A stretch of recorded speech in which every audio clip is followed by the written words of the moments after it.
I'm not sure sama ada TikTok akan maintainkan video ni or not, tapi saya rasa video ni sangat menarik. Patient ni dia datang dengan sakit gigi yang melampau, dia punya muka bengkak.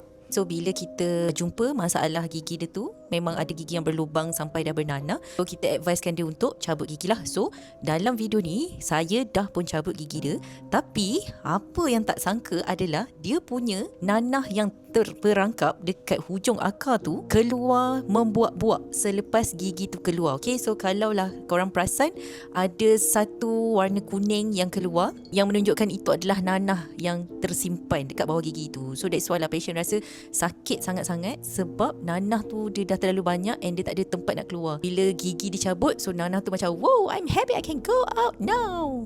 Tak tahulah korang rasa okey ke tak okey tengok video macam ni. Apa korang rasa? Kalau saya memang rasa shock sangat.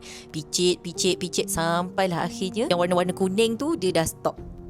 Itulah dia. Sakit gigi ni sebenarnya tak boleh bawa main memang dia kalau sakit tu kita tak tahu sebenarnya sejauh mana dia boleh memberi kesan kepada korang. Ada orang yang macam sakit sikit-sikit, ada orang yang memang sakit gila-gila sampai sakit kepala, tak boleh nak buat kerja. So condition macam tu memang rasa nak jumpa doktor sesegera mungkin lah kalau macam tengah-tengah malam tu kan. Yummy sangat. Yummy. Korang suka tak video-video macam ni?